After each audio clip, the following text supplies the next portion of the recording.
साथियों नमस्कार। आप सभी का स्वागत है इस YouTube चैनल पर। साथियों देखिए, प्रैक्टिस सेट जो प्राचीन इतिहास का इस समय चल रहा है, उसके अंतर्गत आज जिस चैप्टर का हम लोग प्रश्नों को सॉल्व करेंगे वो है पूर्व मध्यकालीन उत्तर भारत। तो इसके अंतर्गत जैसे पृथ्वीराज चौहान से संबंधित जो महत्वपूर्ण प्रश्न है,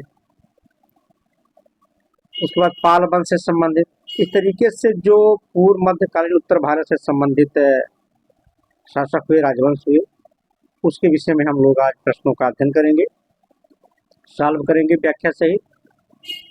लेकिन उससे पहले आपसे एक रिक्वेस्ट है कि हमारे चैनल को सब्सक्राइब कर दीजिएगा, लाइक कर दीजिए। तो क्लास आज की तो शुरू करते हैं। देखिए, यहाँ पे आज का जो चैप्टर है वह है पूर्व मध्यकालीन उत्तर भारत। ठीक, तो इसमें देखिए जो पहला प्रश्न है वह है हम्मीर महाकाव्य के अनुसार ये है, चहमान किससे संबंधित थे। देखिए पहला ऑप्शन इसमें है चंद्रवंशी थे, सूर्यवंशी थे, यदुवंशी थे, इक्ष्वाक वंशी थे। इसमें आपको बताना है कि हम्मीर महाकाव्य के अनुसार चहमान किससे संबंधित थे। ठीक, तो यहाँ पे देखिए, यहाँ पे जो उत्तर है कि चहमान जो थे वो सूर्यवंशी थे। ठीक, देखिए इससे संबंधित और जो महत्वपूर्ण चीजें हैं कि चंद्रशेखर की सूर्यजन रचित तथा जयचंद सूरी की हम्मीर महाकाव्य जो है में चौहानों को सूर्यवंशी बताया गया है। अर्थात जो चौहान थे उनको चंद्रशेखर की रचित सूर्यजन चरित एक पुस्तक है, दूसरी जयचंद सूरी की हम्मीर महाकाव्य, इन दोनों में चहमानों को सूर्यवंशी बताया गया है। चहमान अर्थात चौहान। ठीक, अब यहाँ पे देखिए, विग्रहराज विशल देव की सरस्वती मंदिर लेख में चौहान वंश के संस्थापक को इक्ष्वाकु और राम के कुल रघुवंश से उत्पन्न इन्हें बताया गया है। पृथ्वीराज तृतीय ने के बेदला प्रशस्ति में चौहानों को सूर्यवंशी बताया गया है। तो इस तरीके से चलिए अगले प्रश्न पर चलते हैं। दूसरा प्रश्न है कि राय पिथौरा के नाम से कौन सा राजपूत शासक जाना जाता है। ऑप्शन देखिए, पृथ्वीराज, दूसरा गोविंद चंद, तृतीय हरिराज, चौथा जयचंद। इसमें आपको बताना है कि राय पिथौरा के नाम से कौन सा राजपूत शासक जाना जाता है। ठीक, तो देखिए इसमें आपका जो उत्तर होगा वह है पृथ्वीराज। पृथ्वीराज को राय पिथौरा के नाम से जाना जाता था। देखिए पृथ्वीराज जो है ये पृथ्वीराज तृतीय है। ठीक है, पृथ्वीराज तृतीय है।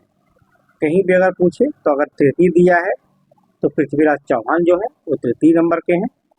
ठीक है, इन्हीं को राय पिथौरा के नाम से जाना जाता है। इन्होंने 1177 से 1192 ईस्वी तक शासन किया था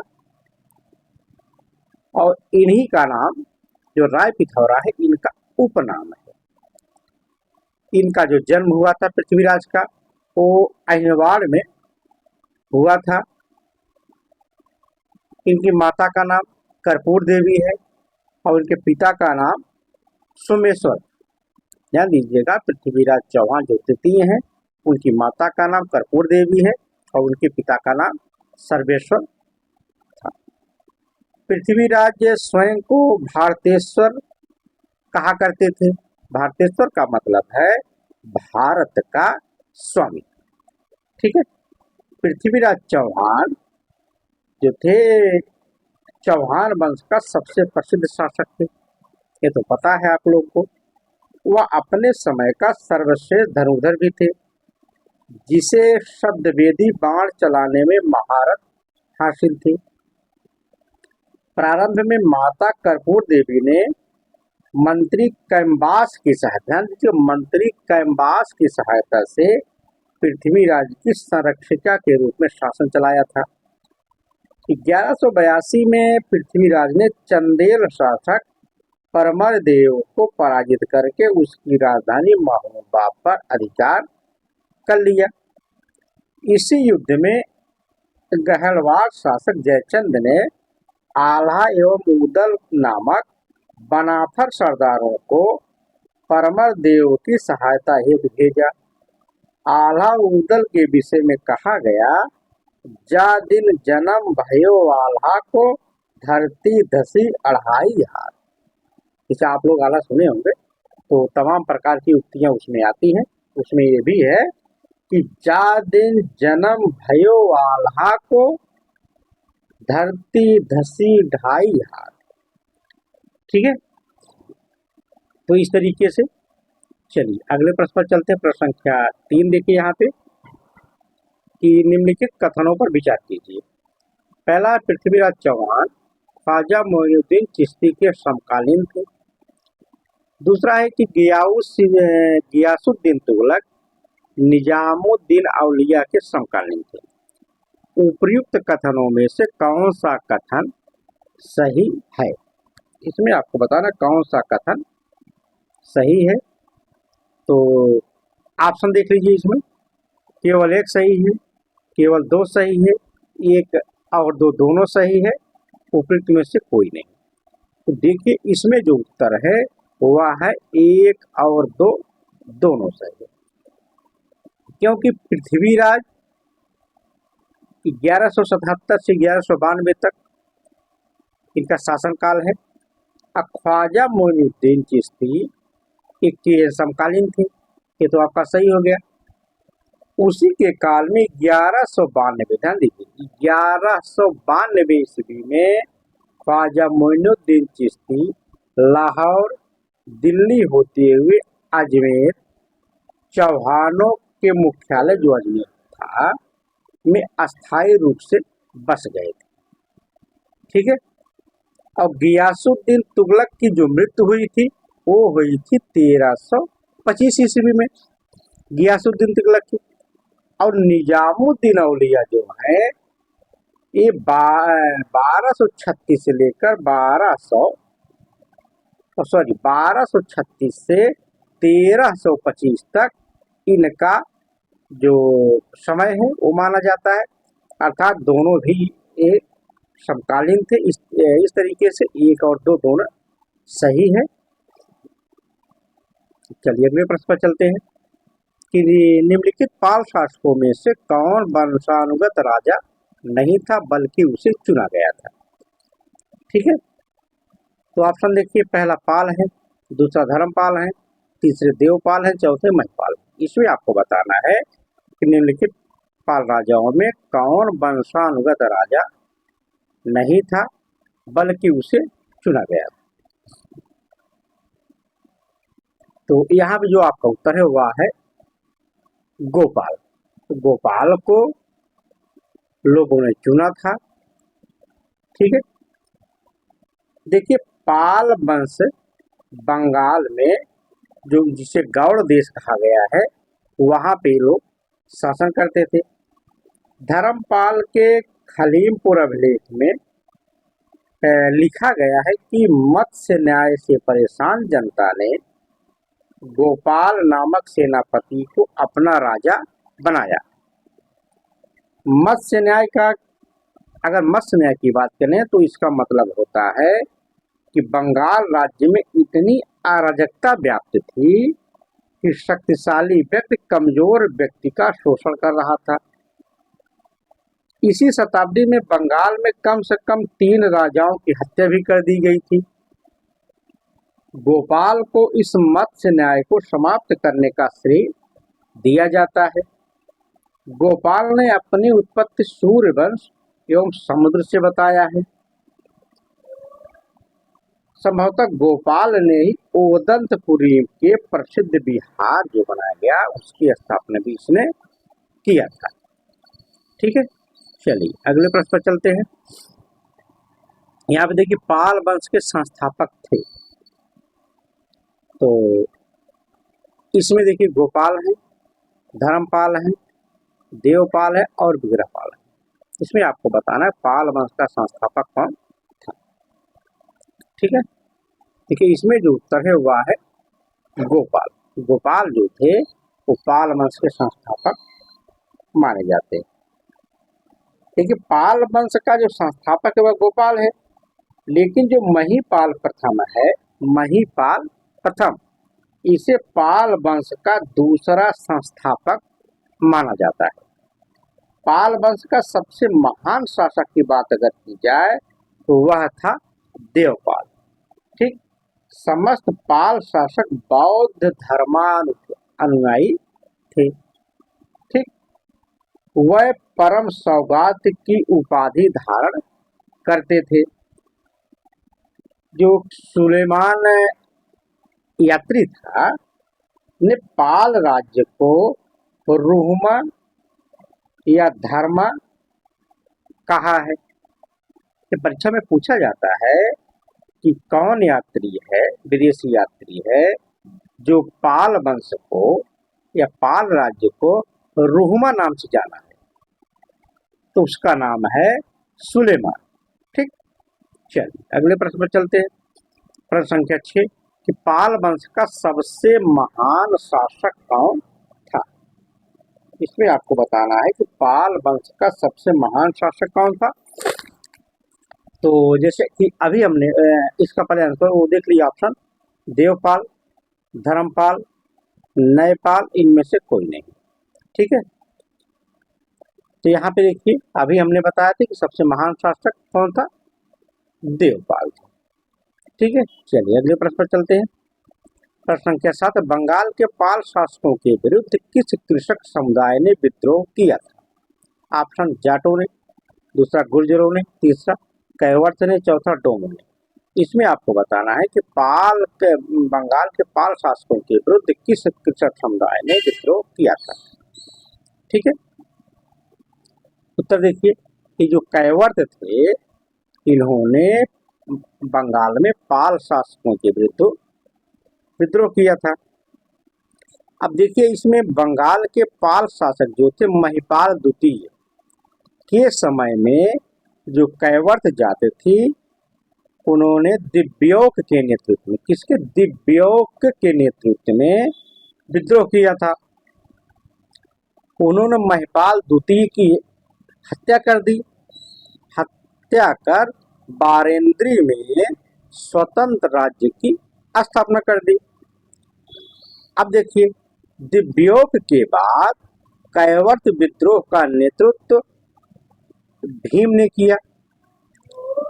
उसके बाद देखिए रामपाल को राष्ट्रकूटों की मदद से कैवर्त वंश के भीम से बारद्रेई जीत लिया था। अब यहाँ पे देखिए संध्याकर नंदी जो है, जो एक विद्वान है, ने रामपाल को राम की संज्ञा दी है और स्वयं को वाल्मीकि के रूप में, जो उनकी पुस्तक है रामचरित में, उसमें उनका उल्लेख किया है इन सब बातों का। ठीक है, चलिए अब देखिए प्रश्न संख्या निम्नांकित में से कौन सी जगह मध्यकालीन भारत में बुंदेलखंड के चंदेलों की राजधानी थी। ऑप्शन देखिए महोबा, दूसरा खजुराहो, तीसरा छतरपुर, चौथा झांसी। इसमें आपको बताना है कि कौन सी जगह है जो मध्यकालीन भारत में बुंदेलों के चंदेलों की राजधानी थी। ठीक, इसमें देखिए जो आपका उत्तर है वह है खजुराहो। जो खजुराहो है वो बुंदेलखंड के चंदेलों की राजधानी हुआ करती थी। ठीक है, देखिए चंदेलों की जो प्रारंभिक राजधानी की बात की जाए वह थी कालिंजर। राजा धंग ने खजुराहो को चंदेलों की राजधानी बनाया। तब से खजुराहो ही चंदेलों की राजधानी बनी रही। खजुराहो की स्थापत्य में चंदेल शासकों का बहुत बड़ा योगदान है।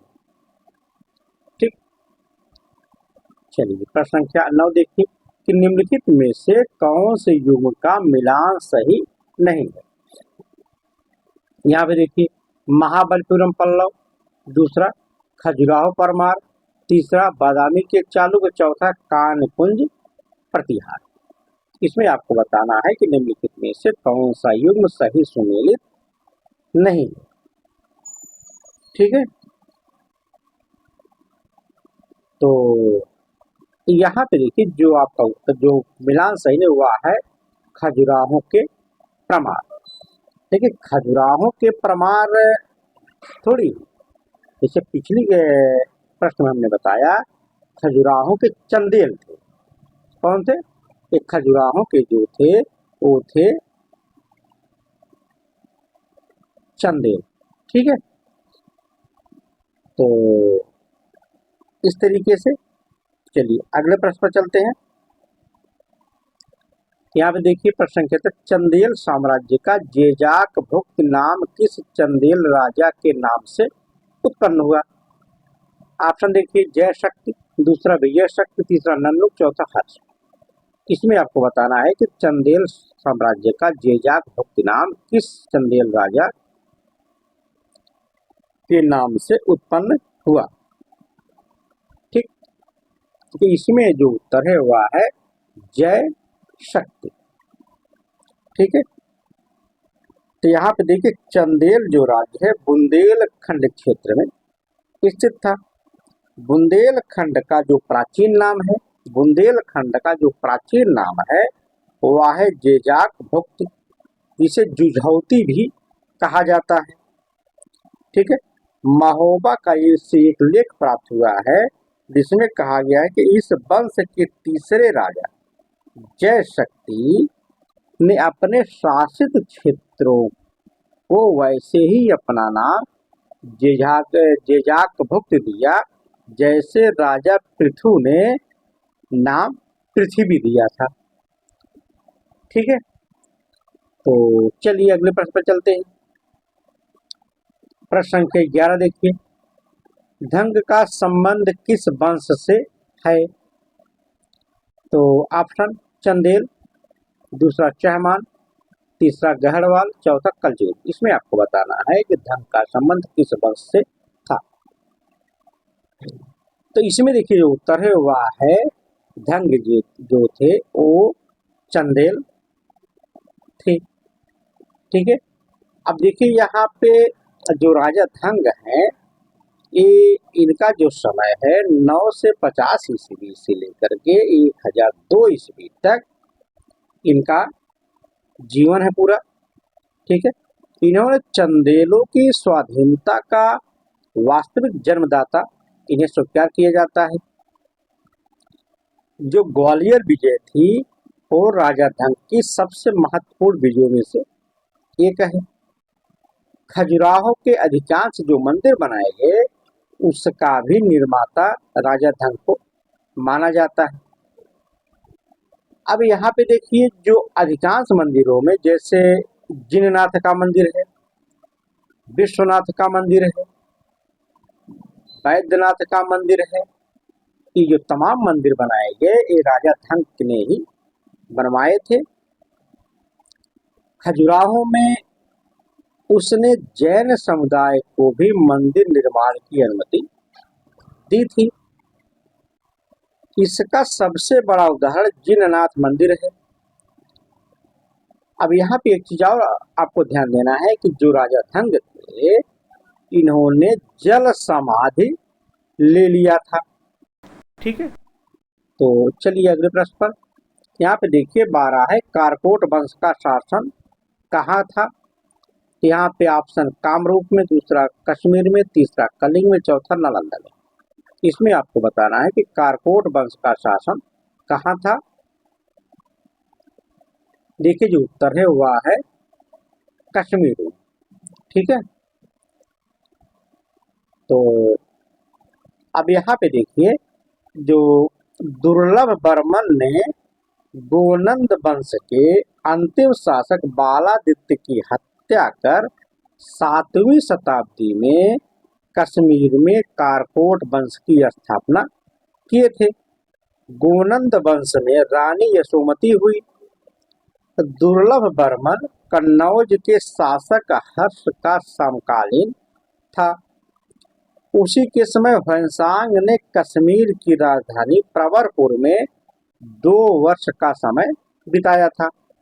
दुर्लभ बर्मन ने कश्मीर में रखे बुद्ध के दांतों को हर्ष को लाकर भेंट के रूप में प्रदान किया था। ठीक है, चलिए अगले प्रश्न पर चलते हैं। प्रश्न संख्या 13 देखिए, दिद्धा किस राज्य की प्रसिद्ध रानी थी? पहला कश्मीर की,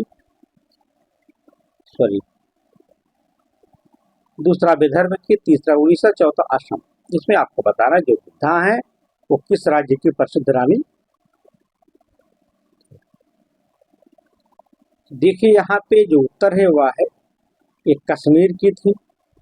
ठीक है, अब देखिए यहाँ पे दिद्धा जो थी 980 से 1003 ईस्वी तक कश्मीर की रानी के रूप में कार्यभार किया था। तो यहाँ पे देखिए यशकर वंश के शासक क्षेमगुप्त पर उसकी पत्नी दिद्धा का अत्यधिक प्रभाव था। जो दिद्धा है उसका जो शाब्दिक अर्थ है वह होता है बड़ी बहन। वह हिंदू शाही वंश की राजकुमारी थी। लगभग 50 वर्षों तक उन्होंने अपना राजनीतिक प्रभाव कायम रखा था।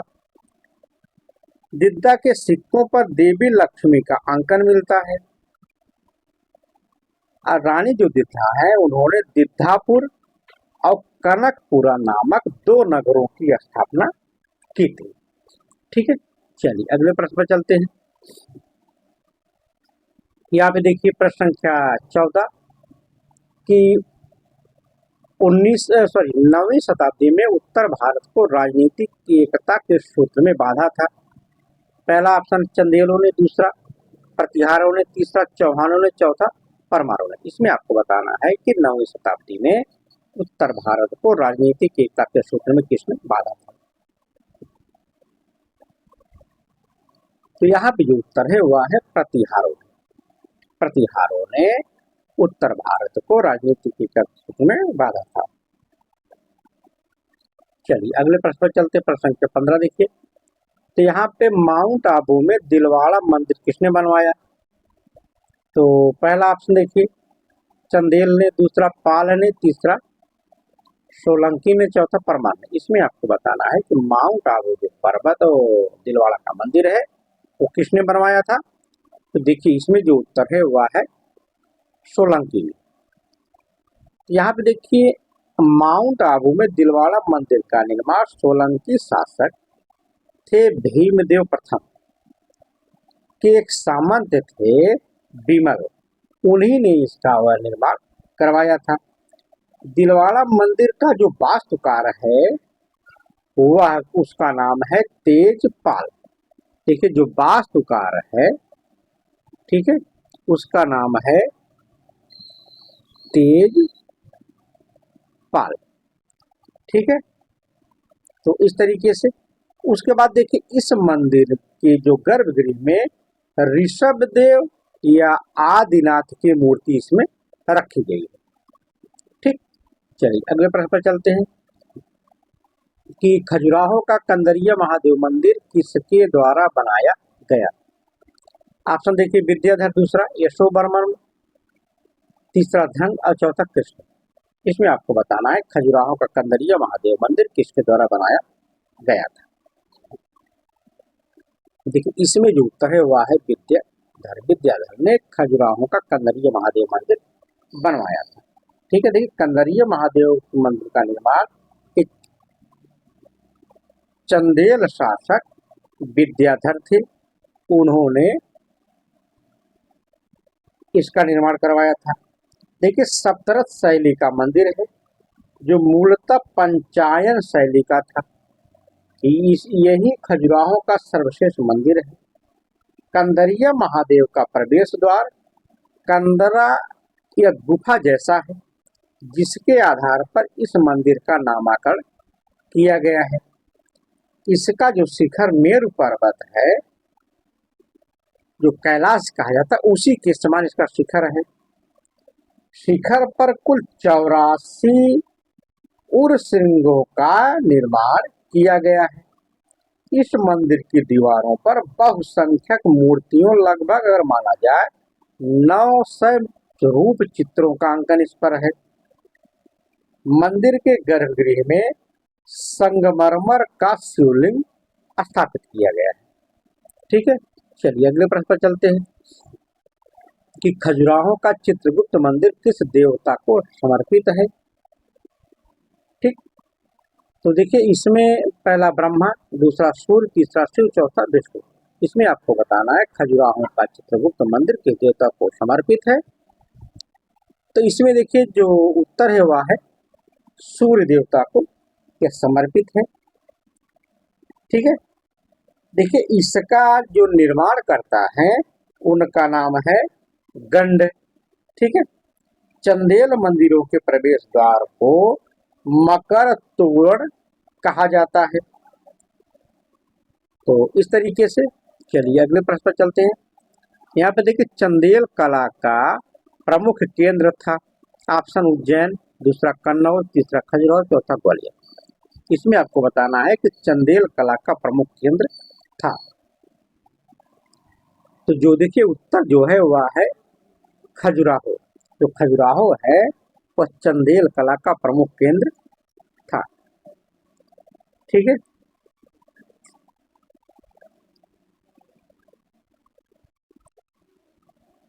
लेकिन यहाँ पे एक चीज आपको बता दें कि यहाँ पे देखिए शिव, वैष्णव, शाक्त और जैन धर्म के मंदिर यहाँ बनाए गए हैं।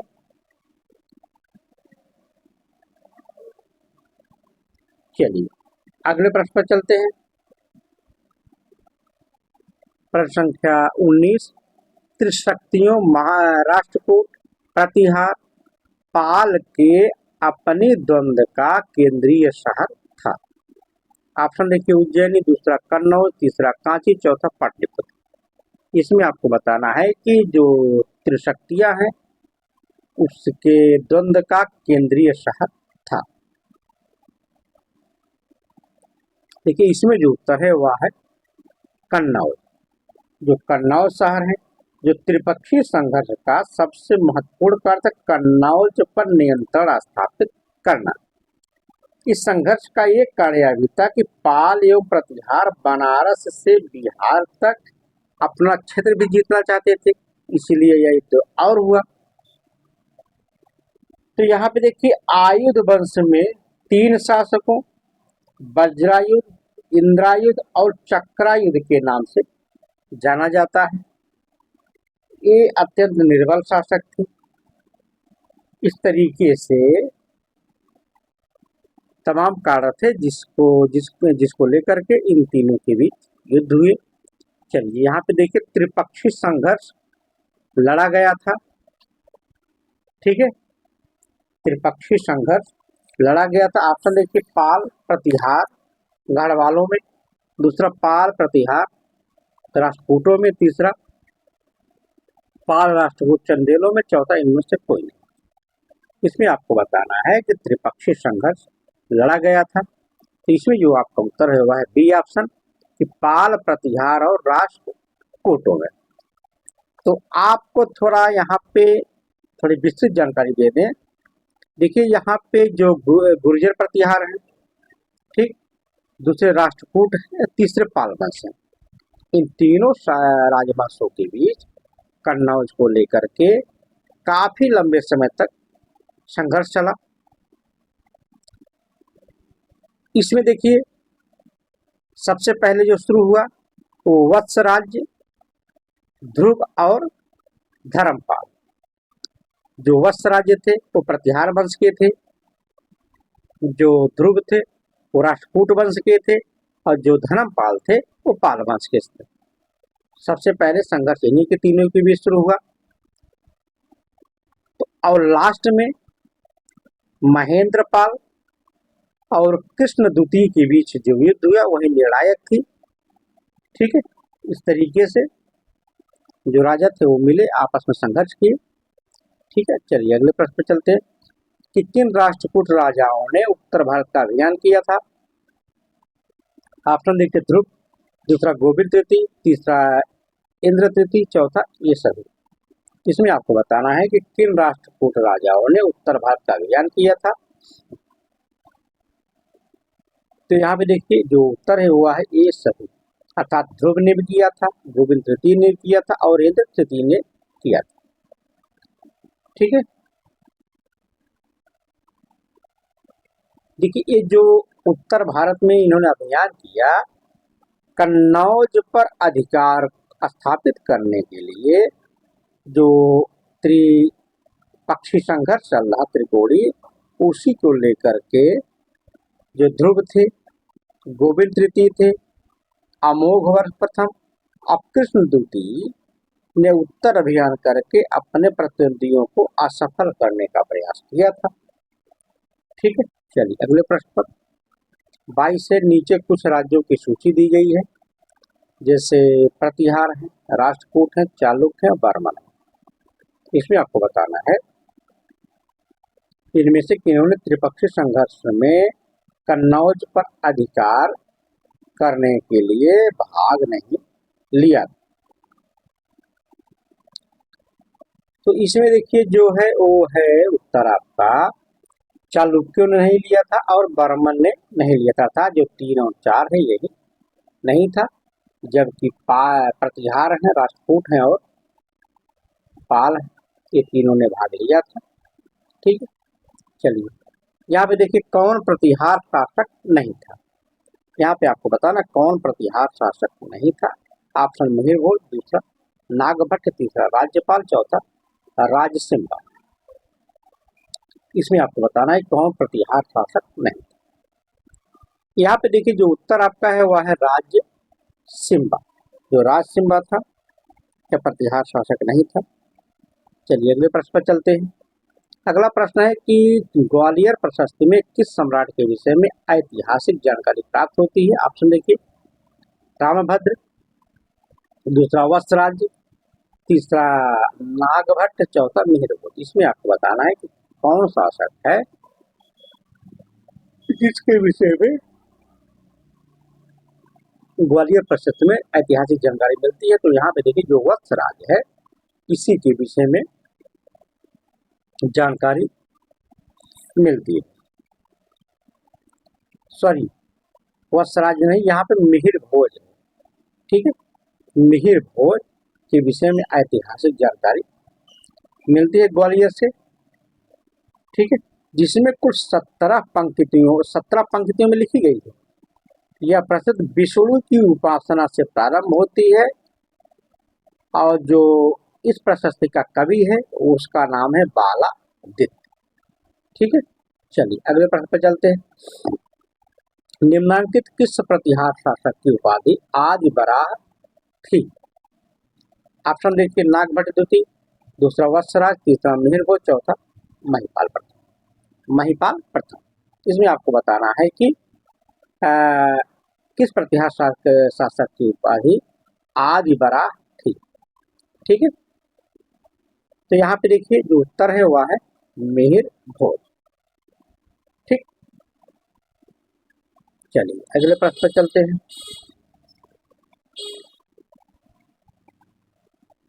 यहाँ पे देखिए मिहिर भोज का ग्वालियर अभिलेख प्रतिहारों की उत्पत्ति का संकेत देता है।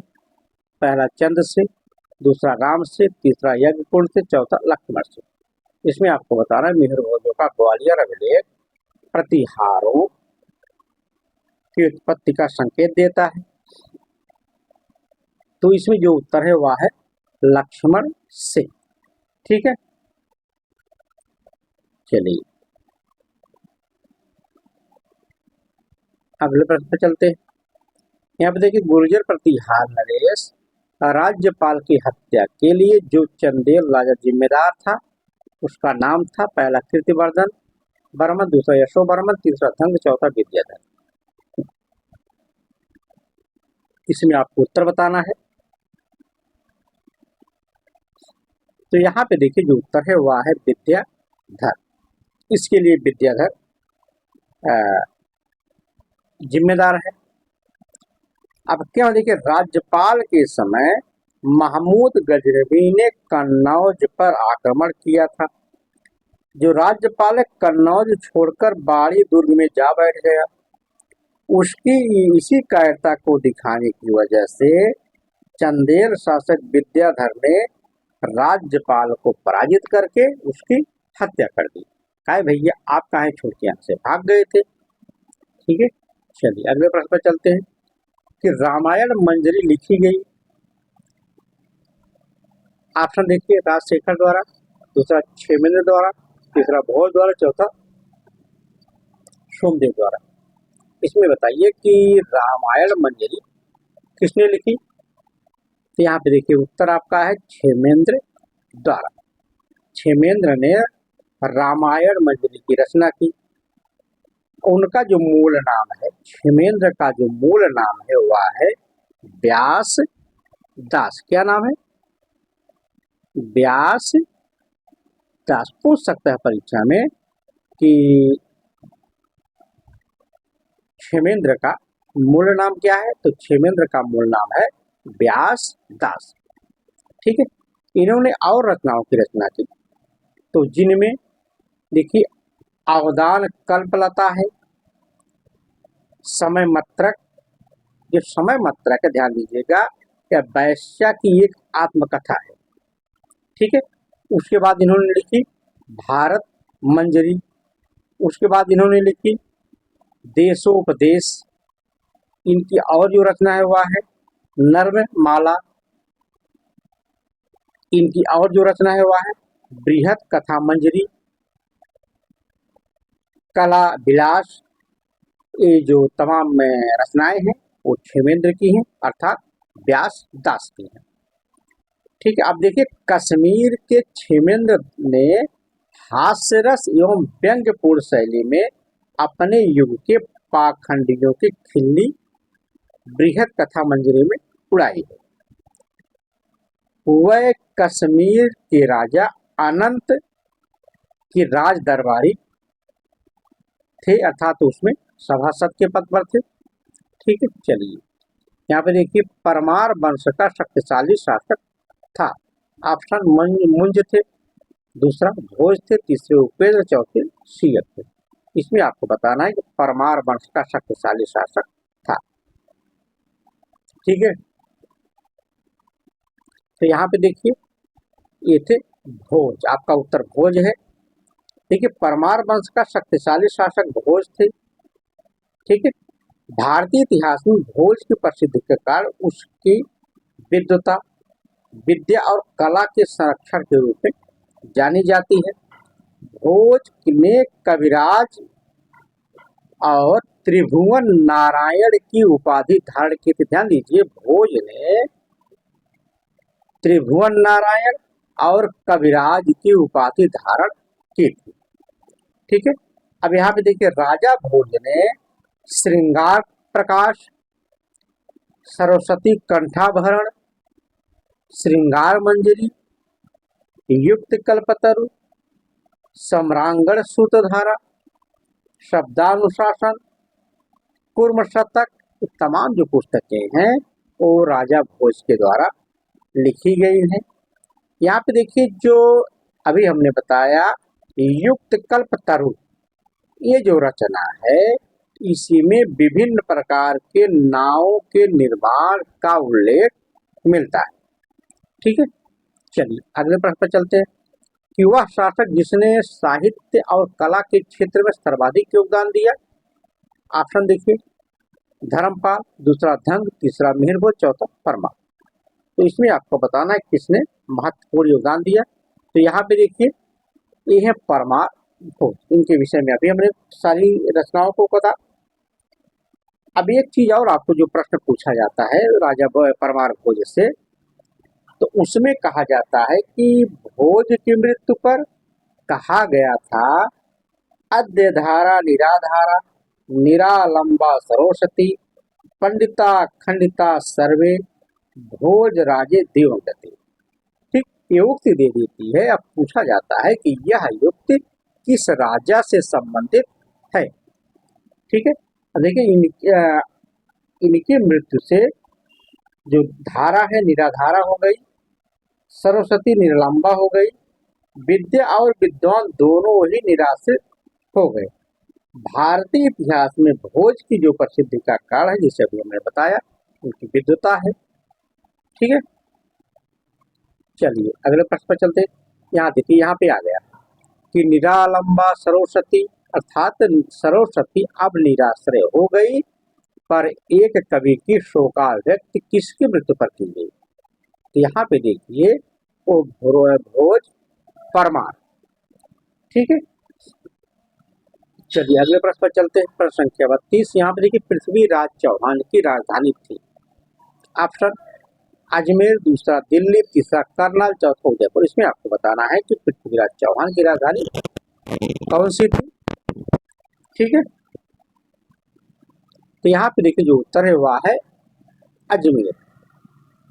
पृथ्वीराज 1077 में अजमेर के शासक बने और 1182 उसके नाना का नाम है आनंग पाल तोमर ने दिल्ली का सिंहासन त्याग दिया और उसको भारत का सम्राट घोषित कर दिया। लेकिन तब भी पृथ्वीराज ने अपना प्रशासनिक मुख्यालय राजधानी अजमेर में ही रखा था। उसने अपने छोटे भाई गोविंद राय को दिल्ली का सूबेदार बनाया था। पृथ्वीराज स्वयं को भारतेश्वर अर्थात भारत का स्वामी कहा करता था। ठीक है, चलिए अगले प्रश्न ध्यान देखिए। पृथ्वीराज तृतीय ने जयचंद की पुत्री संयुक्ता के विवाह का उल्लेख किस ग्रंथ में मिलता है। तो ऑप्शन पृथ्वीराज विजय, दूसरा पृथ्वीराज रासो, तीसरा हम्मीर महाकाव्य, चौथा पवन दूतम। तो इसमें देखिए, इसमें जो आपका उत्तर है वह है पृथ्वीराज रासो। ठीक है, अभी आपको बता दें कि जो पृथ्वीराज रासो है इसके जो रचनाकार हैं वो है चंद बरदाई। ठीक है, चलिए अगले प्रश्न पर चलते हैं। प्रश्न संख्या 34 कि तुरुष्क दंड नामक कर किस राजवंश के अभिलेख में मिलता है। पहला प्रतिहार, दूसरा परमार, तीसरा गढ़वाल, चौथा चकमा। इसमें आपको बताना है कि तुरुष्क दंड नामक जो कर है किस राजवंश के अभिलेख में मिलता है। तो इसमें जो आपका उत्तर है वह गढ़वाल वंश। ठीक है, तो यहाँ पे देखिए गोविंद चंद्र के मनेर ताम्रपत्र लेख में तुरुष्क दंड नामक कर का उल्लेख मिलता है। यह कर गढ़वालों ने लगाया था। ऐसा माना जाता है कि यह कर संभवतः मुस्लिम समुदाय से वसूला जाता था। ठीक है, अब यहाँ पे एक चीज और आपको बता दें कि गढ़वाल अभिलेखों में ही सबसे पहले जल कर का उल्लेख मिलता है। ठीक है, जल कर का सबसे पहले उल्लेख गढ़वालों के अभिलेखों में मिलता है। चलिए 35 पर चलते हैं कि गोविंद चंद गढ़वाल की रानी कुमार देवी ने चक्रधर्म जिन विहार कहाँ बनवाया था। ठीक है, ऑप्शन देखिए बोध गया में, दूसरा राजगिरी में, तीसरा कुशीनगर में, चौथा सारनाथ में। इसमें आपको बताना है कि गोविंद चंद गढ़वाल की रानी कुमार देवी ने धर्म चक्र जिन विहार कहाँ बनवाया था। तो ये बनवाई थी सारनाथ में। ठीक है, इसी में गोविंद चंद्र को विष्णु का अवतार कहा जाता है, जबकि ये जो कुमार देवी हैं ये बौद्ध धर्म की अनुयायी भी थी। ठीक है, चलिए अगले प्रश्न पर चलते हैं। यहाँ पे देखिए निम्नलिखित में से कौन धर्मशास्त्रकार गढ़वाल राजा गोविंद चंद्र का मंत्री था। ऑप्शन देखिए चंडेश्वर, दूसरा लक्ष्मीधर, तीसरा मेघातीत, चौथा गोविंदराज। इसमें आपको बताना है कि कौन धर्मशास्त्रकार गढ़वाल राजा गोविंद चंद्र का मंत्री था, तो इसमें थे लक्ष्मीधर। ठीक है, जो बी ऑप्शन वो सही है। ठीक है, चलिए अगले प्रश्न पर चलते हैं। यहाँ देखिए, गोविंद चंद्र गढ़वाल का मंत्री लक्ष्मीधर ने किस ग्रंथ की रचना की?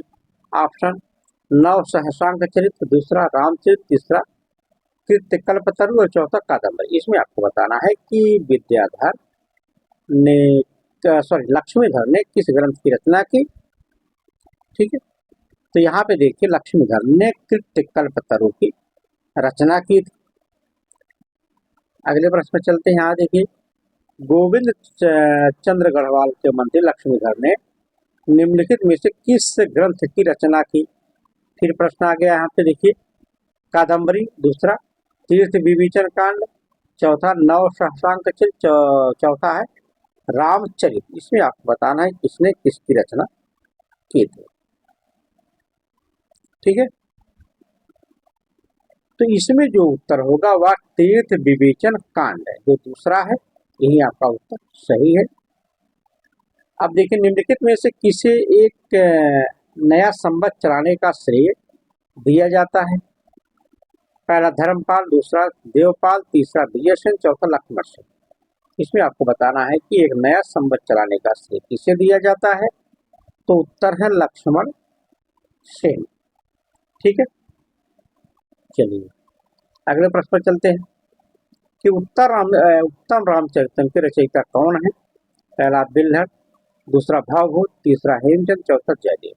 इसमें आपको बताना है कि उत्तर रामचरितम के रचयिता कौन है। तो इसका जो उत्तर है वह है भावभूत। भावभूत जो थे एक कन्नौज के नरेश यशोवर्मन के दरबारी थे। यहीं पर भावभूत ने संस्कृत के 3 नाटक महावीर चरित, मालती माधव एवं उत्तम रामचरितम को लिखा था। तो इस तरीके से अगले प्रश्न पर चलते हैं। देखिए, निम्नलिखित राजाओं में से किसने अपने राज्य में मदिरा का उत्पादन बिक्री को निषिद्ध कर दिया? पहला ऑप्शन हर्षवर्धन, दूसरा धर्मपाल, तीसरा कुमारपाल, चौथा भोज।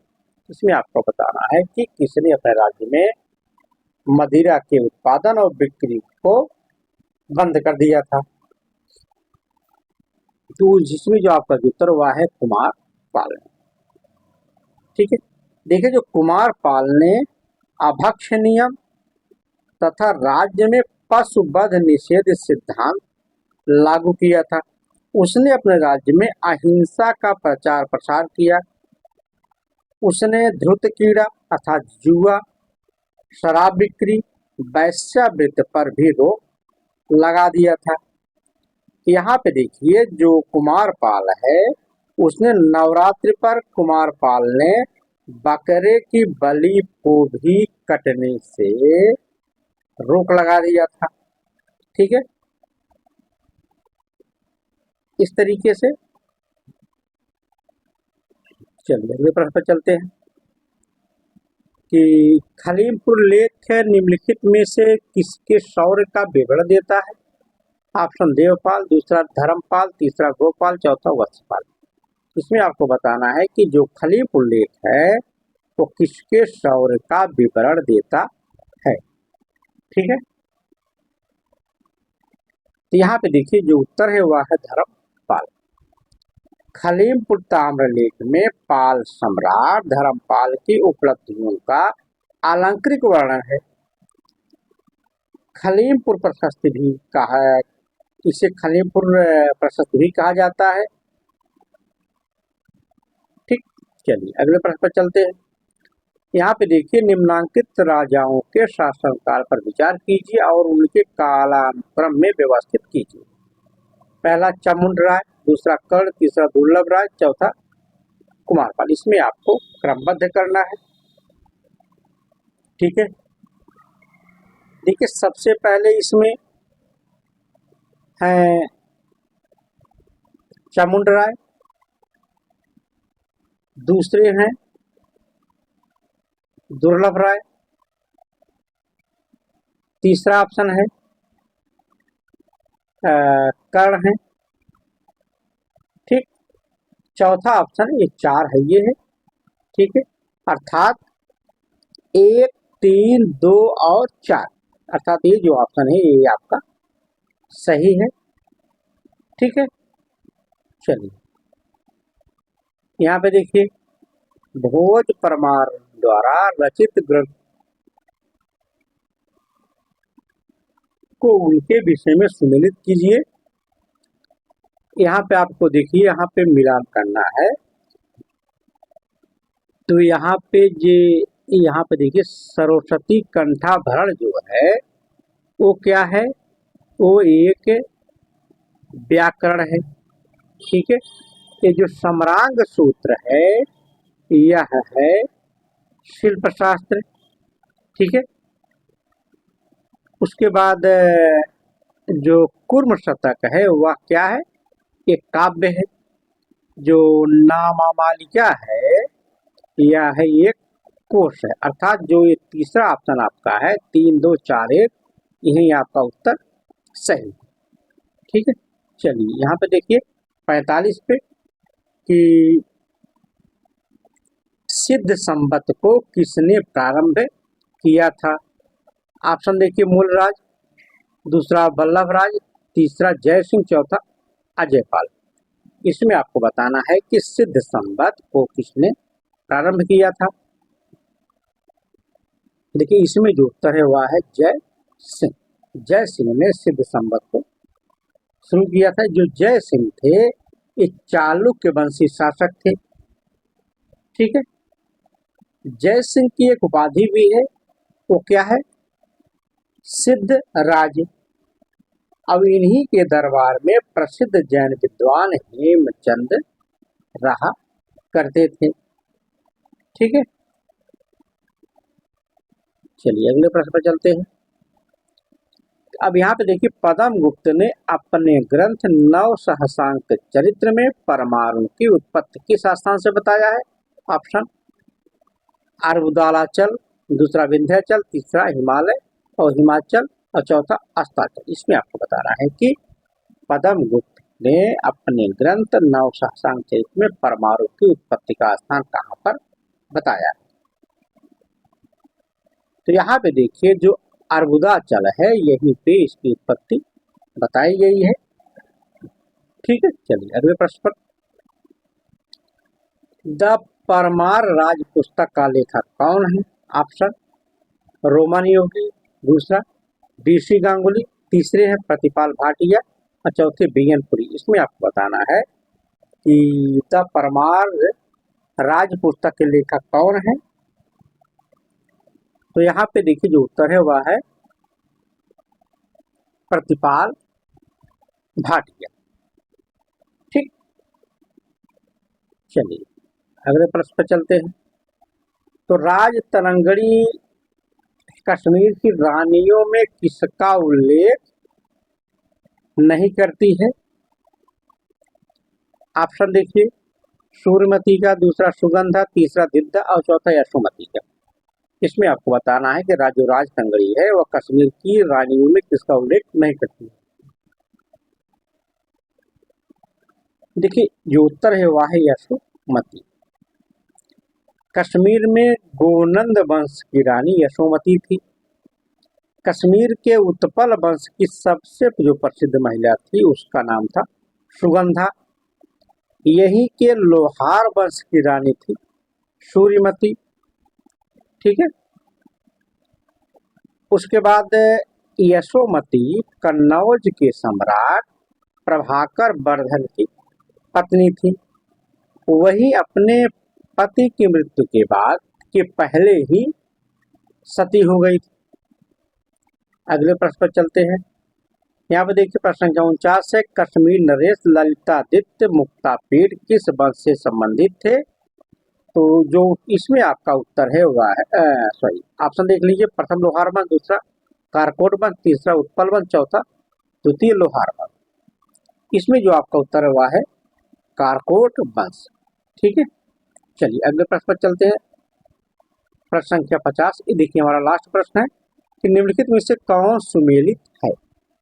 इसमें देखिए पहला ऑप्शन है बांसखेड़ा ताम्रपत्र लेख यशोर ईशान बर्मन, दूसरा ऑप्शन है जूनागढ़ अभिलेख मिहिर भोज, तीसरा है संजन ताम्रपत्र लेख अमोघ वर्ष प्रथम, और चौथा ऑप्शन है मथुरा स्तंभ लेख स्कंद गुप्त या गुप्त संवत 61। इसमें आपको बताना है कौन सा वर्ष सुमेलित है।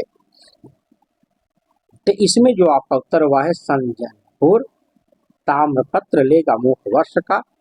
ठीक है, यही आपका उत्तर सही है। ठीक है, यह जो संजन ताम्रपत्र लेख है यह शक संवत 793 या 871 अमोघ वर्ष प्रथम का है। ठीक है, संजन जो ताम्र अभिलेख है कि कहता है कि अमोघ वर्ष ने अपने राज्य को महामारी या भीषण अकाल से बचाने के लिए देवी लक्ष्मी को अपनी एक अंगुली काटकर चढ़ा दिया था। अब यहाँ पे देखिए अमोघ वर्ष की जो तुलना है वह शिव से की गई है, महाशदधीश से की गई है। ठीक है, और जो सुलेमान यात्री है अमोघ वर्ष के दरबार में 851 ईस्वी में आया था। सुलेमान इसकी व्याख्या करते मतलब इसकी प्रशंसा करते हुए कहता है उसका साम्राज्य विश्व के 4 महान साम्राज्यों में एक था। अब 4 महान साम्राज्य कौन है? जैसे रोमन साम्राज्य, चीन का साम्राज्य और बगदाद के खलीफा का साम्राज्य। ठीक है, तो इस तरीके से आज जो प्रश्न थे 50 प्रश्न, तो उसके विषय में चर्चा की गई। तो हम आशा करते हैं कि आपके लिए बहुत काफ़ी हेल्पफुल होगा। तो ठीक है, फिर मिलते हैं अगली क्लास में।